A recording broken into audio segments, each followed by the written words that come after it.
Assalamualaikum warahmatullahi wabarakatuh. Bertemu kembali dengan saya Sep Musli. Kita akan membahas mengenai pelajaran PPKN dan kewarganegaraan. Yang akan kita bahas kali ini yaitu kedudukan warga negara dan penduduk Indonesia. Oke, kita mulai. Kedudukan warga negara dan penduduk Indonesia.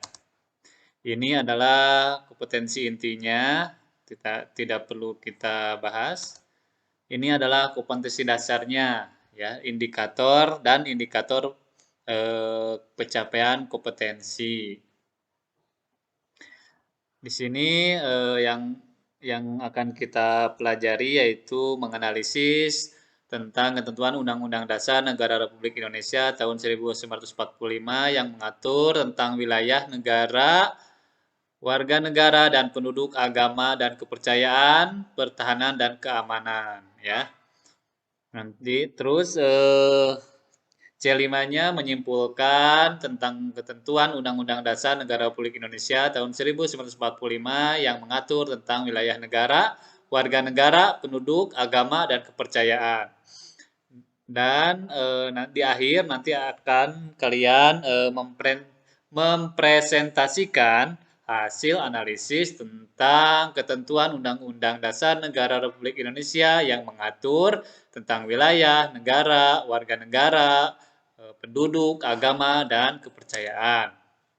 Nah, ini adalah tujuan pembelajaran yang akan kita bahas kali ini. Yang pertama, dalam aspek sikap, kalian harus membangun sikap peduli terhadap penerapan ketentuan Undang-Undang Dasar Negara Republik Indonesia tahun 1945 yang mengatur tentang wilayah negara, warga negara, penduduk, agama, dan kepercayaan, pertahanan, dan keamanan.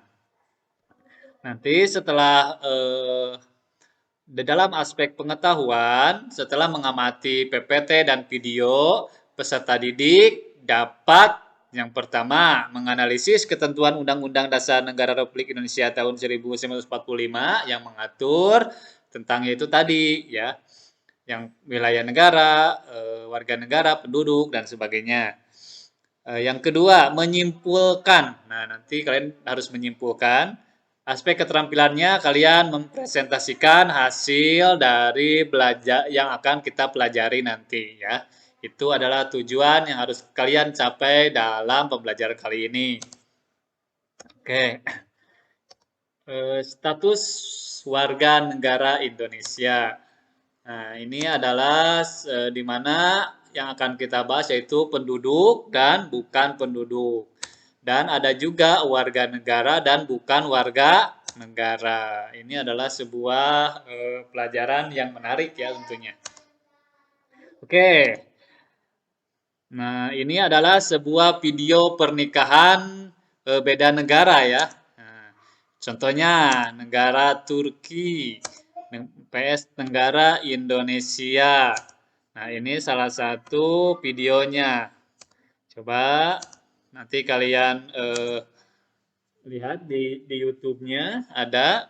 Nah, ini juga ada Indonesia PS. Bendera apa ini? Rusia. Oke, ini adalah sebuah pernikahan ya. Coba kita buka.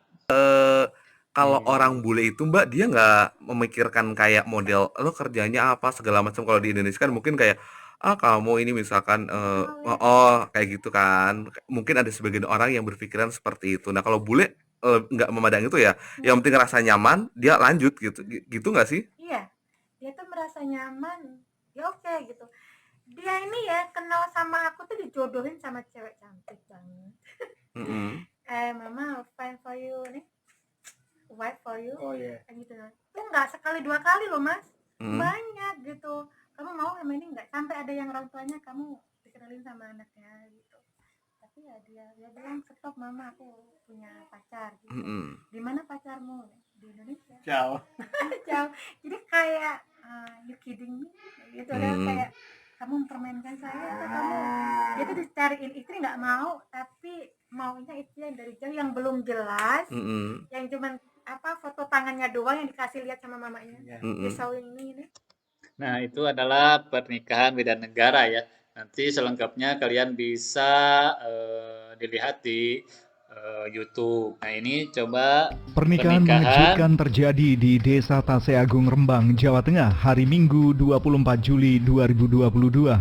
Pasalnya, mempelai pengantin pria yang asli warga Desa Taseagung, Anjar Hari Kiswanto, usia 35 tahun, mendapatkan jodoh warga negara asing dari Saint Petersburg, Rusia bernama Zhukova Veronika, akrab dipanggil Nika, berusia 27 tahun.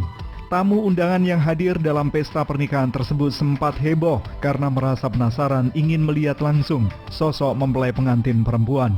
Anjar, mempelai pengantin pria yang sehari-hari bekerja di tempat pelelangan ikan TPI Taseagung Rembang ini menceritakan kenal kali pertama dengan Veronika melalui media sosial Facebook sekira tahun 2016 lalu. Setelah itu ia bertemu langsung di Solo tahun 2019 saat Veronika. Nah, itu adalah salah satu pernikahan beda negara. Mengapa ini ditayangkan? Nah, ini ada sebuah permasalahan juga ya nantinya. Karena apa? Kebetulan kuliah di Karena Universitas Muhammadiyah Solo. nanti yang akan yang akan jadi permasalahan itu yaitu setelah dia mempunyai seorang anak. Ya, contoh nih kasus. Nih kasus contoh ya, warga negara Indonesia dia menikah di negara Indonesia sendiri. Nah, setelah menikah setelah menikah pasti mempunyai seorang anak. Nah, anak tersebut itu jelas ya, pasti warga negara Indonesia. Karena apa? Karena orang tua dari anak tersebut, ayah dan ibunya adalah warga negara Indonesia serta dilahirkan di negara Indonesia. Maka secara otomatis anak tersebut menjadi warga negara Indonesia. Iya. Oke, ini ada kasus yang pertama. Ini ada negara Malaysia. Dia seorang laki-laki ya, warga negara Malaysia. Dan ada seorang perempuan warga negara Malaysia. Sedangkan asas kewarganegaraan Malaysia yaitu asas ius soli ya. Nah, mereka menikah di Malaysia. Setelah menikah, mereka berlibur ke luar negeri ya, yaitu contohnya kita negara Indonesia saja. Nih, negara Indonesia dengan status kewarganegaraan Indonesia yaitu ius sanguinis ya. Nah, sanguinis.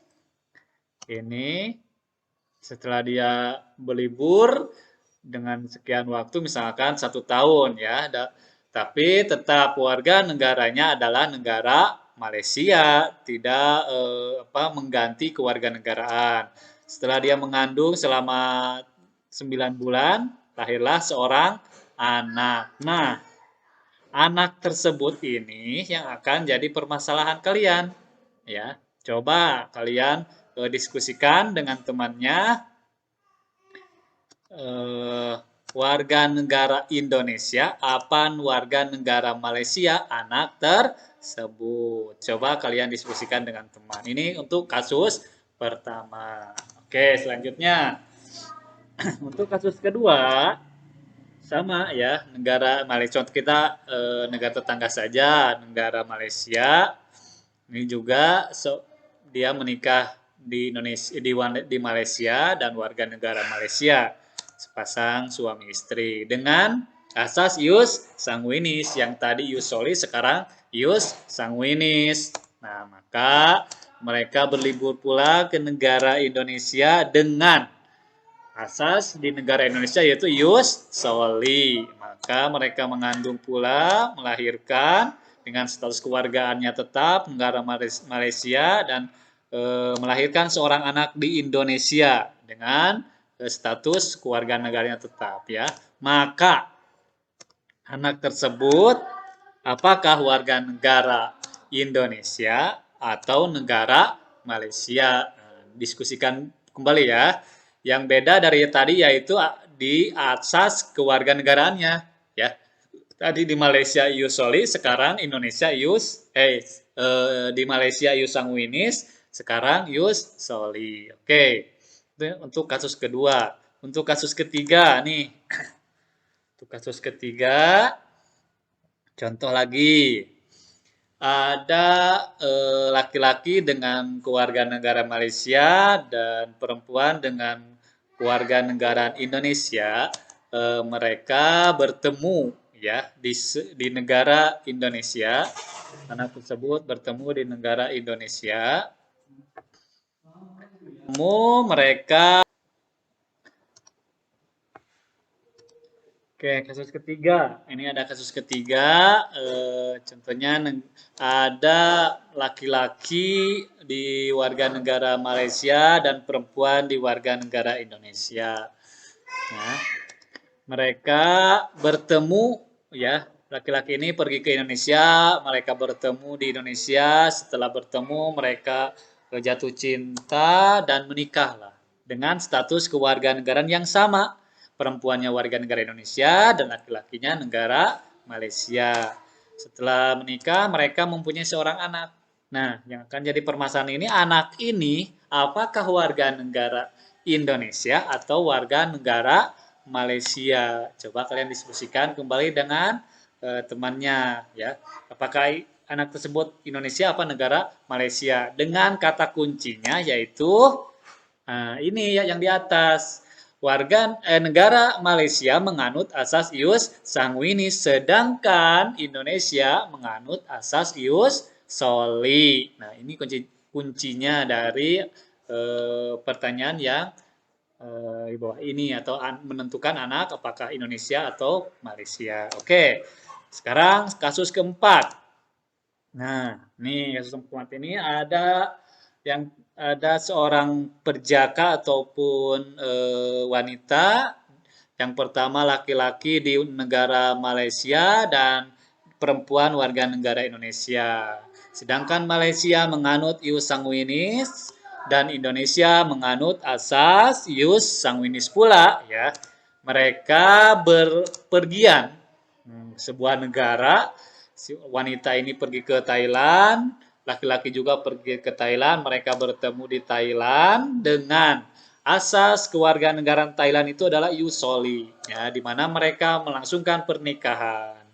Setelah menikah, status kewarganegaranya masih tetap, ya, ayah ibu, anak si perempuan warga negara Indonesia dan laki-laki warga negara Malaysia. Mereka mempunyai seorang anak. Nah, anak tersebut apakah warga negara Indonesia ataupun warga negara Malaysia dan warga negara Thailand dengan status kewarganegara ayah dan ibunya masih keluarga negara Indonesia dan negara Malaysia. Coba kalian tentukan warga negara anak tersebut.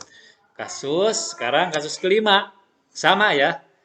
Kasusnya sama, yang membedakan adalah tadi Malaysia dan Indonesia menganut ius sanguinis, sekarang kedua-duanya menganut ius soli. Sedangkan Thailand yang tadinya ius soli sekarang menjadi ius sanguinis. Nah, maka mereka mempunyai seorang anak dan tentukanlah keluarga negara anak tersebut apakah Indonesia, Malaysia dan Thailand. Oke. Sekarang ke kasus ke-6. Nih, kasus ke-6 ini lumayan menarik ya. Ini ada seorang tentara warga negara Indonesia, dia belajar ke negara lain ataupun ke luar negeri. Contohnya kita ke negara Thailand. Di Thailand beliau belajar tentang kemiliteran dengan status kewarganegaraan tentunya Indonesia, ya. Nah, setelah belajar maka terjadilah sebuah konflik antara misalkan ini ya antara Thailand dan Malaysia. Contohnya mereka lah berperang, misalkan berperang antar negara. Maka dengan hati nurani sebagai anggota kemiliteran, maka warga negara Indonesia ini membela tempat yang dia tinggali, yaitu di negara Thailand dengan status kewarganegaraan Indonesia. Nah, setelah ikut berperang, apakah TNI tersebut atau seseorang yang beranggotakan militer ini masih statusnya kewarganegaraan Indonesia ataupun kewarganegaraan Thailand? Coba diskusikan dengan temannya ya.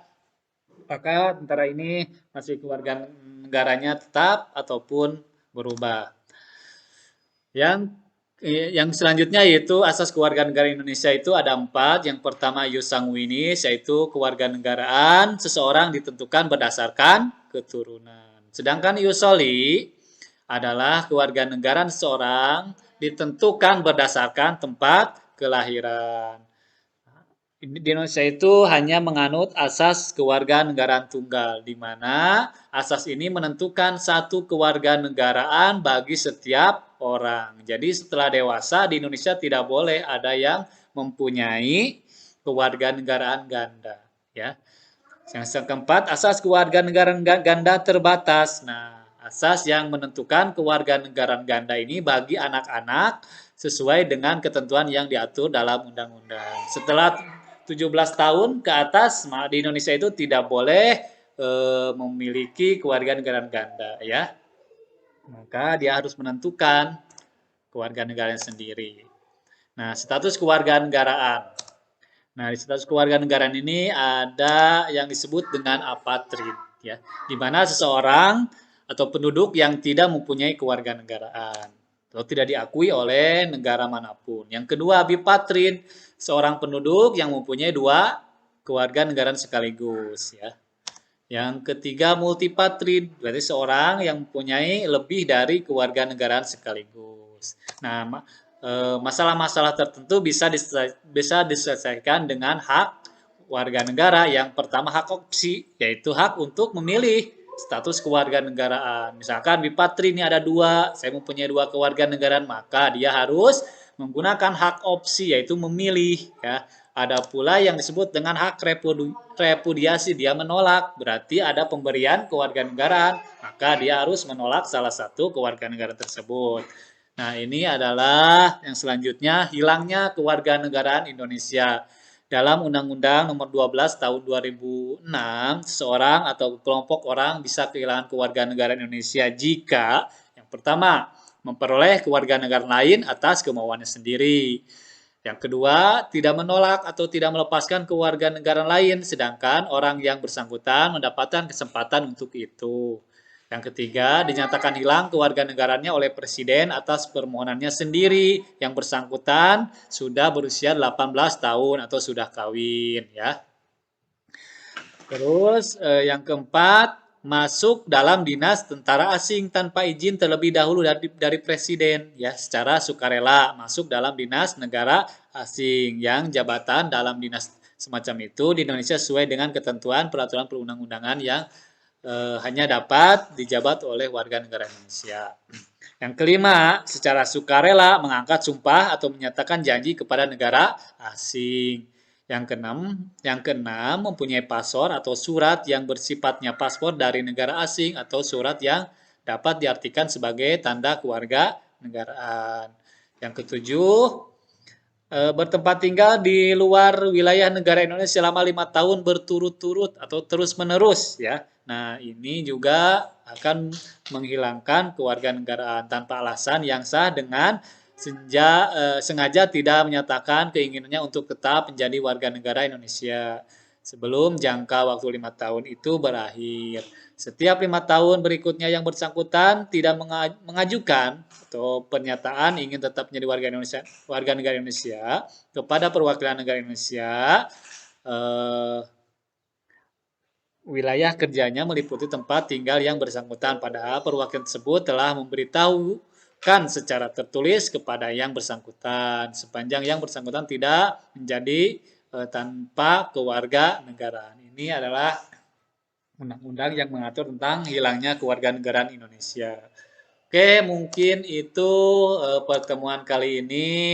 Semoga bermanfaat ya untuk kita menjadi ilmu pengetahuan bagi teman-teman murid dan siswa peserta didik.